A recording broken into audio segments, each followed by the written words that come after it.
So Miss Bubella talked to us about engagement and how students are engaged, and when students are engaged either with their peers or with their teachers, with their school, they're engaged in activities and with their learning, they have a connection with their campus and they have relationships and they build those relationships. And when students are engaged and they have relationships and they're connected with their school, they tend to go to school every day. And so we're going to roll into truancy and we're going to talk about that. And the biggest thing is making sure that kids are here every day. And so truancy is an absence from compulsory attendance. And compulsory attendance is a law that requires all students to be in school if they're between the ages of 6 and 17 every day. And so you heard Dr. Dupree talk about that we do have some issues in Fort Bend that we want to address. And so we're going to talk a little bit about truancy. So let's walk through what happens when a student is absent. On your table, you have a handout that says attendance procedures for 2014-15. And if you will grab that sheet of paper, there's a couple on your table. You can share those. And we're just going to walk through what's currently in place, and in a little bit we're going to ask for some feedback from you to see what else we can do. So when a student is absent, a phone call is automatically generated to go home to the parent to let them know that the student was absent. Then the parent has 5 days, actually the student has 5 days to bring a note to school and to see if that absence is excused or not. Also on your table is a half sheet of paper that does list excused absences, and it's from the student parent handbook. But that gives you a few of the options as to why absences may be excused: medical reasons, extracurricular activities, religious holy days, court appearances, those types of things. However, if there's no note or if it's an unexcused absence, once a student accrues 3 unexcused absences in a 4-week period or has 5 unexcused absences, then it does process a truancy warning letter.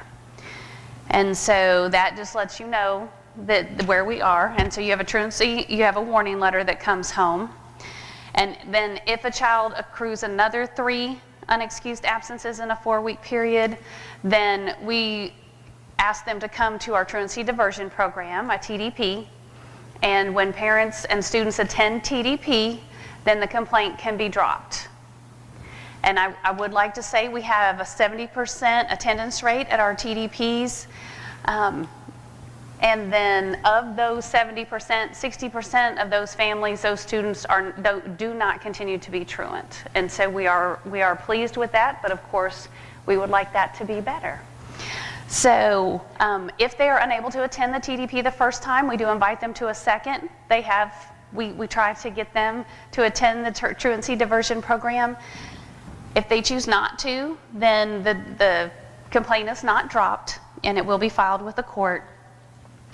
And then if the student accrues 10 unexcused absences in the 6-month period, then they do have a complaint filed with the court, and they have to go to the Fort Bend County Truancy Court. So that's an overview of the process that we currently have. And we want to look at a little bit of data, and then we're going to ask for your feedback. So we have 2 pieces of data. I talked about the attendance process. We have 2 pieces of data that we would like you to look at. So the first one has to do with what we have accomplished over the last 4 years. So we look at the warning letters, and we have gone from when this was first instated from over 15,000 down to about 12,000, and last year we dropped down to 6,300.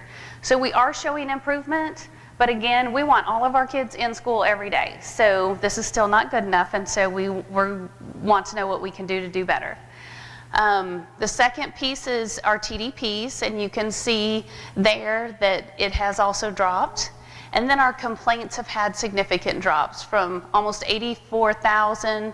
Then we kind of hovered around 5,000, and now we've dropped to about 1,600.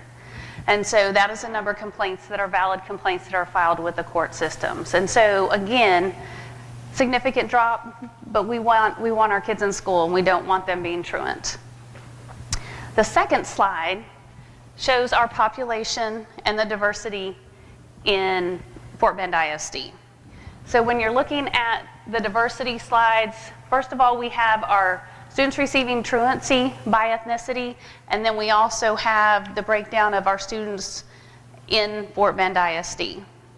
So if you look at our Hispanic population, 25% of the students in Fort Bend are Hispanic, and 27% of the truancy complaints are students who are Hispanic. African American students, 29% of our population in Fort Bend is African American, but 47% of our truancy are African American students. So that is one of ours that's disproportional, and that's one of those that we want to address. Our white students, 19% is the population in Fort Bend, and 9% are truant, and our Asian population is 24% in the district, and 5% are truant. This is where we want your feedback and your thoughts to help us help our students.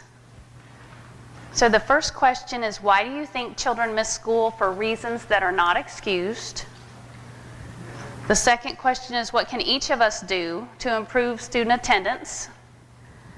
And our third question is, what can the district do to improve the student attendance process? So if you will take a few moments, you can do it individually, you can do it as a table, but we are very excited to have your feedback and your thoughts on this.